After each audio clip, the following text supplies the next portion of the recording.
VS network में मैं हूं निहारिका। चलिए बिना देरी के शुरुआत करते हैं बुलेटिन की। पूर्व सीएम कमलनाथ स्वस्थ होकर वापस काम पर जुट गए हैं। वेदांता हॉस्पिटल से घर पहुंचे पूर्व सीएम कमलनाथ ने ईश्वर की कृपा और छिंदवाड़ा वासियों की दुआओं के लिए आभार प्रकट किया है। भगवान के आशीर्वाद और आप सबकी दुआओं से अब मैं पूरी तरह स्वस्थ हूं और अस्पताल से बाहर आया हूं। अस्पताल में रहने के दौरान आप सबके शुभकामना संदेश प्राप्त हुए, इसके लिए आप सबको हृदय से धन्यवाद। हम सभी मिलकर मध्य प्रदेश की जनता की लड़ाई लड़ते रहेंगे। छिंदवाड़ा में लोग पार्टी को नहीं, कमलनाथ को और उनके व्यक्तित्व, उनके कृतित्व और उनके 40 वर्षों के अथक परिश्रम के लिए जानते हैं और जुड़ाव महसूस करते हैं। छिंदवाड़ा में कांग्रेस नेताओं के आदर्श पूर्व सीएम कमलनाथ के स्वस्थ होकर काम पर लौटने की खुशी राजीव भवन में नजर आना लाजमी है। हमारे नेता कमलनाथ जी एक रूटीन चेकअप के लिए वेदांता में एडमिट भर्ती हुए थे। आज सुबह लगभग 9 बजे के आसपास उनकी वहाँ से छुट्टी हो गई है, उनको डिस्चार्ज कर दिया गया है। हम सब जिले के कांग्रेस साथी, पूरा संगठन के साथी उनके स्वस्थ होने की कामना के साथ ईश्वर से प्रार्थना किए थे। निश्चित रूप से हमारे नेता स्वस्थ हैं। बहुत जल्दी छिंदवाड़ा कार्यक्रम बनाएंगे। पूरे छिंदवाड़ा जिले की ओर से माननीय कमलनाथ जी को बधाई देना चाहूँगा कि आपका स्वस्थ होकर आना हम सब लोगों की बहुत खुशी की बात है।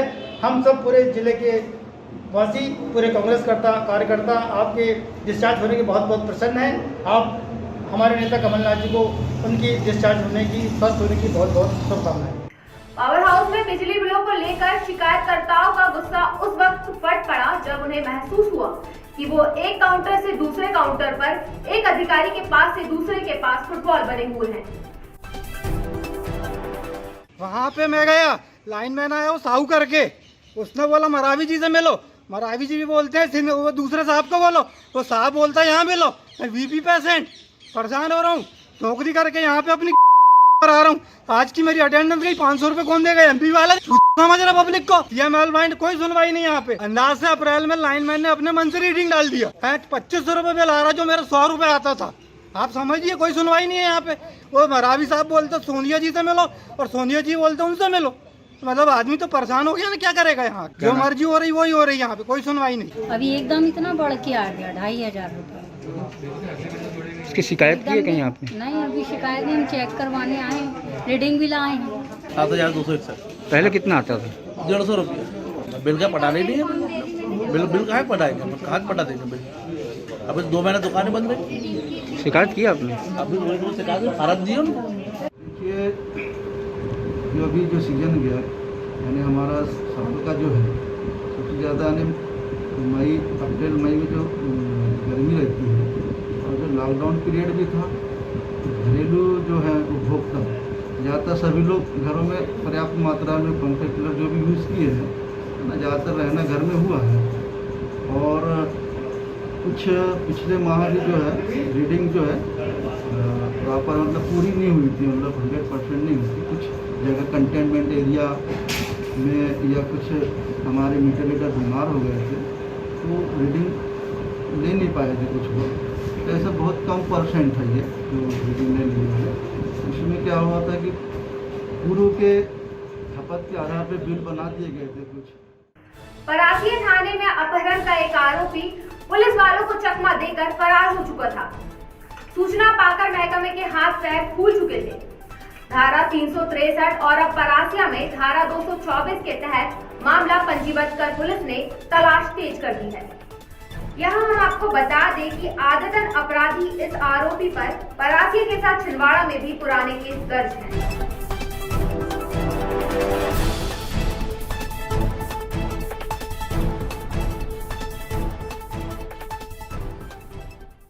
एक 363 का मामला कायम हुआ था परासिया थाने में। उसमें अपहृत लड़की और आरोपी, लड़की नाबालिग है और जो आरोपी था वो बालिग है। इन दोनों को यहाँ से छिंदवाड़ा से रात में दस्तयाब किए थे। थाना ले जाकर के आरोपी से पूछताछ कर रहे थे। इसने जो है बाथरूम जाने का बोला और चूँकि वहाँ परासिया में जो है पुराना थाना टूट गया, नया थाना जो है अभी एक कहीं शिफ्ट हुआ है, तो वहाँ पे एक कर्मचारी इसको लैट्रिन कराने लेके गया और थोड़ी सी कर्मचारी की लापरवाही से ये वहाँ से भाग गया। लगातार इसके बारे में जानकारी ले रहे थे। इस पे जो है थाना परासिया में इसके खिलाफ 224 का मामला पंजीबद्ध हुआ है। इसी पूछताछ की कड़ी में ये जानकारी लगी कि जिस दिन पुलिस इसको पूछताछ कर रही थी, ये पगारा अपने किसी दोस्त के यहाँ रुका था और सुबह जो है दोस्त से फ़ोन मांग करके जो है बात करने लगा और बात करते करते दूर निकल गया। दोस्त को लगा कहीं यहीं आसपास होगा। उसने थोड़ी देर बाद फ़ोन लगाया तो बोले मैं आ रहा हूँ करके, और ये फ़ोन लेकर के ही भाग गया है। तो बहुत जल्द पकड़ा जाएगा और हम इसको शीघ्र गिरफ्तार कर लेंगे। इसके खिलाफ और भी मामले हैं। कोतवाली में भी है एक मामला 2018 का, परासिया में है 2017 का मामला। ये सारे मामले जो है और भी अन्य थानों में मामले होंगे तो वो हम जानकारी जुटा रहे हैं। 21 जून को जिले के सांसद नकुलनाथ का जन्मदिन मनाने के लिए कांग्रेस नेताओं कार्यकर्ताओं ने तैयारियां शुरू कर दी है। तो नकुलनाथ जी के जन्मदिन से नीलेश भाई ये संदेश जाए जो कहा जा रहा है उत्साह होना जरूरी है, लेकिन उत्साह मर्यादित हो। हमने तय किया कि हम अपने नेता अपने सांसद जी का जन्मदिन सेवा कार्य के रूप में मनाया। हम सब जानते हैं कि 2 माह का समय जो कोरोना काल का तो बड़ा तकलीफ वाला समय था, तो हम चाहते हैं कि उनका जन्मदिन हम सेवा कार्य में मनाएं और उनको धन्यवाद के रूप में उनको जनता को संदेश दें कि उन्हें जो मदद की। हम फिर उनके जन्मदिन पर पूरे कांग्रेस के कार्यकर्ता, पूरे कांग्रेस के साथी 21 जून को हम सुबह से लेकर रात तक विभिन्न संगठनों के माध्यम से हम सब मिलकर अपने सांसद जी का जन्मदिवस सेवा कार्यक्रम मनाएंगे। और अब एक ऐसी खबर जो मौसम की उमस में निकलने वाले जहरीले जीवों को लेकर है। और हाँ, खबरदार, अगर आप बिच्छू का मंत्र नहीं जानते तो सांप के बिल में हाथ डालकर वीरता ना दिखाएं। सर्प विशेषज्ञ ट्रेंड होते हैं और दूसरों की रक्षा के लिए जान हथेली पर रखकर काम करते हैं। बच्चों और युवा साथियों से निवेदन है, सांप या बिच्छू के साथ स्टंट ना करें, क्योंकि फिर दोबारा का मौका नहीं मिलता।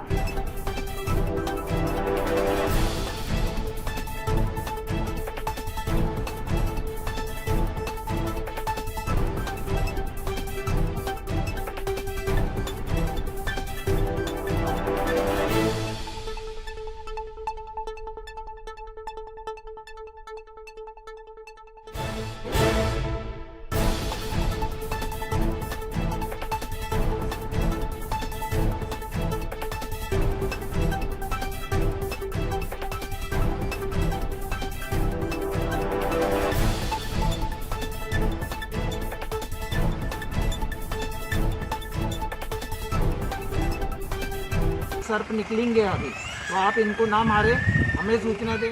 जुए की फड़ पर रेड डालकर कुंडीपुरा थाना के पुलिस वाले कुछ जुआरियों को पकड़ कर लाए। अब एक युवक ऐसा है जो गेहूं के साथ घुन की तरह पिस गया है। कितना सच है कितना नहीं, ये तो पुलिस वाले और यहाँ युवक ही जाने। बाकी इस युवक ने न्याय की गुहार उच्च अधिकारियों से लगाई है।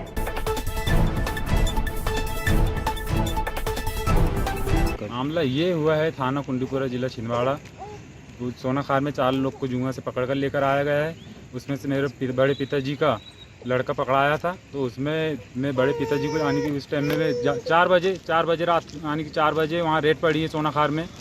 4 बजे रेड पड़ी, उस टाइम में मैं डॉक्टर के यहाँ था बच्चे का इलाज करवाने के लिए। मुझे पता नहीं था कुछ।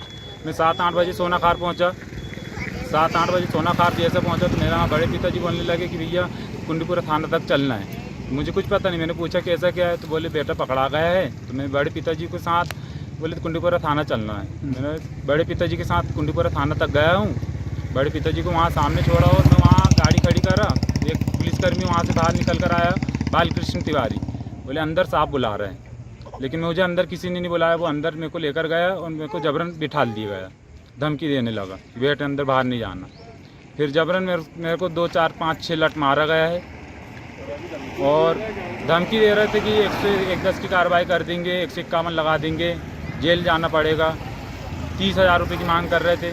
15,000 रुपये मेरे को छूटने में लगे उस दिन। मेरे को 15,000 रुपये दिया मेरे को जब उस दिन मैं बाहर आया। कोरोना से जारी जंग में वैक्सीनेशन को लेकर लोगों को जागरूक करने के लिए एसडीएम ने समाज सेवियों की बैठक ली। बैठक में एसडीएम अतुल सिंह ने मुख्यमंत्री शिवराज सिंह चौहान के निर्देश अनुसार कोविड वैक्सीनेशन के लिए जन जागरूकता प्रयास हेतु चर्चा की और समाज सेवी संस्थाओं से अपेक्षित सहयोग की जानकारी दी। उन्होंने सभी से संबंध में सुझाव जाने और बेहतर उपलब्धि के लिए मार्गदर्शन प्रदान किया। बैठक में शहर की अमूमन हर अग्रणी समाज सेवी संस्था के प्रतिनिधि मौजूद थे। उनके अंदर के भ्रम को दूर करना, हम दबाव बना के डंडे मार के हमें खुद उदाहरण बनना है, पुलिस को ले जाके भर्ती प्रशासन का रुतबा दिखा के नहीं करते। हमें ऐसे लोगों को प्रमोट करने के लिए उसी वर्ग के जिन लोगों ने वैक्सीन लगवा लिया और सुरक्षित हो गए, उनका साथ लेके उस बस्ती में प्रचार करना है। कोविड के विरुद्ध टीकाकरण के लिए हमने एक मुहिम चलाई है। शायद आपको याद होगा कुछ साल पहले हमारे बीच आता था 2 बूंद जिंदगी के पल्स पोलियो अभियान। तो आज मैं वही कहना चाहती हूँ कि 2 बूंद जिंदगी के तो नहीं हैं, ये कुछ पल हैं ज़िंदगी के। यदि आप टीकाकरण करवा लेंगे तो अपनों के साथ ये जो 2 पल आपने गुजारे हैं पिछले 2 महीने, बहुत ही कहना चाहिए कि आज हमने अपनों को खो दिया है। कई घरों में बच्चे रहे हैं, बड़े नहीं हैं, कई घरों में बड़े बूढ़े रह गए हैं, बड़ा बूढ़ा रह गया है, बच्चे नहीं हैं। तो हमें यह आस के साथ 2 बूंद ज़िंदगी की लेना है और टीकाकरण करवाना है। मैं इनर व्हील क्लब छिंदवाड़ा की ओर से अपील करती हूँ कि हमारे सभी शहरवासी टीकाकरण अभियान में हमें सहयोग देंगे। जैसा कि आपको विदित है कि माननीय मुख्यमंत्री जी और राज्य शासन के निर्देश हैं, कोविड-19 के संक्रमण से बचाव के लिए वैक्सीनेशन का महाअभियान 21 से 30 जून तक चलाया जाएगा। इसी के तहत हम लोग व्यापक प्रचार प्रसार करने के प्रयास में लगे हुए हैं। कलेक्टर महोदय ने कल समीक्षा बैठक ली थी, उसके बाद सभी फील्ड अधिकारियों को निर्देशित किया गया है।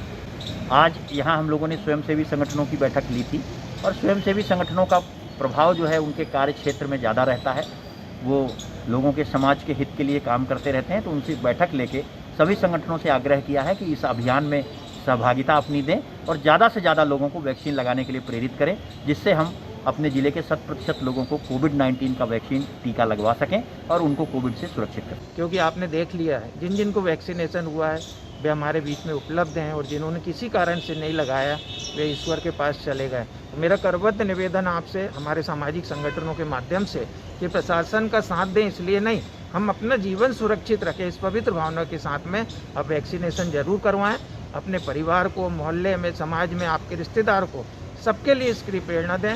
डायरेक्टर जनरल ऑफ पुलिस विवेक जौहरी के महकमे में आला अधिकारियों की समीक्षा बैठक ली गई। मध्य प्रदेश में पुलिस विभाग के अंतर्गत जारी नवीन निर्माण कार्यों एवं समय समय पर होने वाले रिपेयरिंग तथा रिन्यूअल कार्यों के लिए बजट को लेकर डीजीपी विवेक जौहरी द्वारा समीक्षा बैठक ली गई। इस वर्चुअल बैठक में मध्य प्रदेश के प्रत्येक जिलों के पुलिस अधीक्षकों से चर्चा कर जोन वाइज रिपोर्ट तथा बजट संबंधी चर्चा की गई। जिले के पुलिस महानिरीक्षक को ड्यूटी होने के नाते भरपूर संपूर्ण अधिकार है। जिला मुख्यालय कलेक्ट्रेट पहुंचकर गोंडवाना स्टूडेंट यूनियन ने अपनी मांगों को लेकर कलेक्टर के नाम ज्ञापन सौंपा है। गोंडवाना स्टूडेंट यूनियन की छिंदवाड़ा इकाई ने प्रशासन को ज्ञापन सौंपकर आदिवासी जमीनों पर दबंगों द्वारा अतिक्रमण की शिकायत की है। जल्दी डालो, एसटी विद्यार्थियों की स्कॉलरशिप पोर्टल जल्दी खोलो।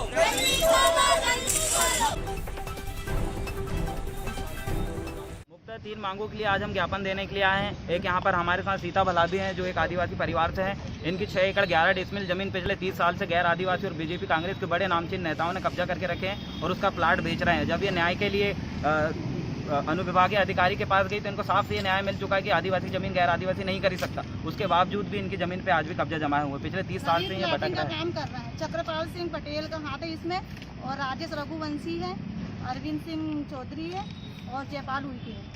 ये सब उस जमीन पे अवैध प्लाटिंग कर रहे हैं और परिहार जाति के बाबूलाल परिहार के पूरा परिवार और साथ में गोंडवाना स्टूडेंट यूनियन से छात्रवृत्ति पिछले 2.5 साल से विद्यार्थियों को छात्रवृत्ति नहीं मिली, उसके लिए 40 से ज़्यादा ज्ञापन दे चुके हैं। तो आज फिर हमारा 41वां ज्ञापन है और अभी भी हम गुहार कर रहे हैं कि पिछले 2.5 साल से इतना अन्याय क्यों आदिवासी विद्यार्थियों के साथ। जल्द से स्कॉलरशिप उनका पोर्टल खुले, स्कॉलरशिप मिले, गृहवास की राशि मिले। और थर्ड जो मामला है बाबई सिंगोड़ी के अंतर्गत आता है एक गाँव, वहाँ पर आदिवासी परिवार का साहू परिवार ने जमीन अधिग्रहण कर लिया है। उसको लेकर भी काफ़ी हंगामा हुआ। तो प्रशासन से हमने मांग की है कि जिस प्रकार से उनका घर तोड़ के अपना दीवार उठा के उन लोगों ने अधिग्रहण किया है उसमें जल्द से जल्द न्याय मिले, अन्यथा आदिवासी समाज खुल के आंदोलन करे। वीरांगना महारानी लक्ष्मीबाई के बलिदान दिवस पर उनकी राष्ट्रभक्ति और वीरता को नमन करते हुए राजीव भवन में पुण्य स्मरण सभा का आयोजन किया गया। जिला कांग्रेस सेवा दल द्वारा राजीव भवन में महारानी लक्ष्मीबाई का बलिदान दिवस मनाया गया। इस अवसर पर महारानी लक्ष्मीबाई के छायाचित्र पर माल्यार्पण कर सभी ने श्रद्धा सुमन अर्पित किए। जो प्रेरणा उनके जीवन से हमें प्राप्त होती है, किस तरीके से महिला होकर उन्होंने वीरता दिखाई और देश को बचाने में अंग्रेजों से लड़ा, ऐसी महान महिला को आज कांग्रेस से बदल उनके बलिदान दिवस पर श्रद्धांजलि अर्पित करते हैं।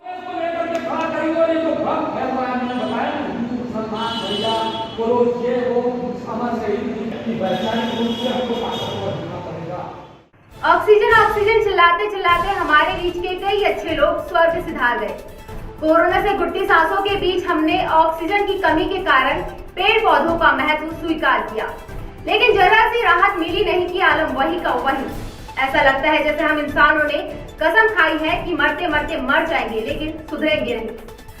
शहर में सरकारी हो या निजी, विनाश की कीमत पर विकास को अनुमति क्यों? अब ये शर्मनाक नजारा है दशहरा मैदान के पास, जहां 70 सालों से भी अधिक उम्र के इमली के वृक्ष पर कुल्हाड़ी चलवाते या अनुमति देते लोगों के हाथ नहीं कांपे, क्योंकि नियमों के तहत अनुमति ले ली गई थी।